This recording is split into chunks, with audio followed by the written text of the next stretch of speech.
اسی طرح یہ کہ جماعت کا معاملہ جو ہے یہ کہ یہ کام اکیلے نہیں ہو سکتا، مل کر ہوتا ہے، جماعت بنتی ہے۔ بیعت کس لیے لی حضور نے صلی اللہ علیہ وسلم؟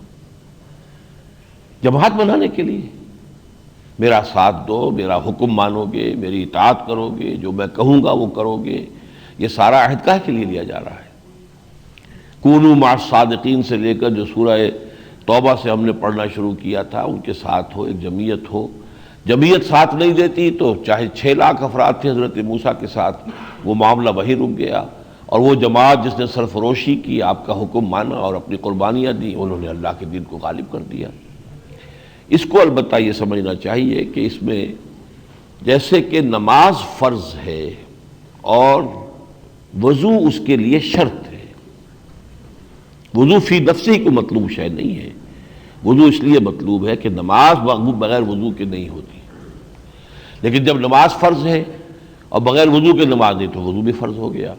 اسی طرح اقامت دین کی جد و جہد فرض ہے، ان اقیموا الدین ولا تتفرقوا فیہ، اور اے نبی آپ اسی کی دعوت دیتے رہے، فلذلک فادع واستقم کما امرت، اور اے نبی اگر یہ لوگ آپ کی بات پر لبیک نہ کہیں تو پھر فإن أعرضوا فما أرسلناك عليهم حفيظا، ہم نے آپ کو ان پر کوئی داروغہ تو نہیں بنایا، جائیں جدھر جانا ہے، جہنم میں جائیں سیدھے۔ تو اب سوال یہ ہے کہ یہ کام نہیں ہو سکتا جب تک کہ جماعت نہ ہو، جیسے وضو کے بغیر نماز نہیں، جماعت کے بغیر اقامت دین ممکن نہیں ہے۔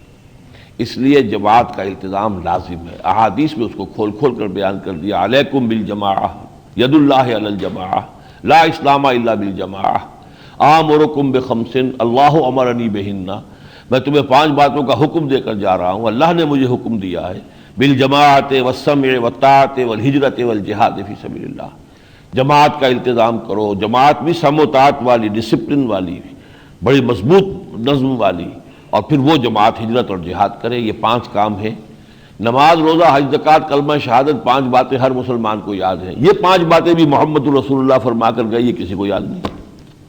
بالجماعت والسمع والطاعت والہجرت والجہاد فی سبیل اللہ، اور جس کو خاص تاکید اللہ امرنی بہن، میں تمہیں حکم دے رہا ہوں، اللہ نے مجھے حکم دیا ہے، وہ علماء کو بھی یاد نہیں۔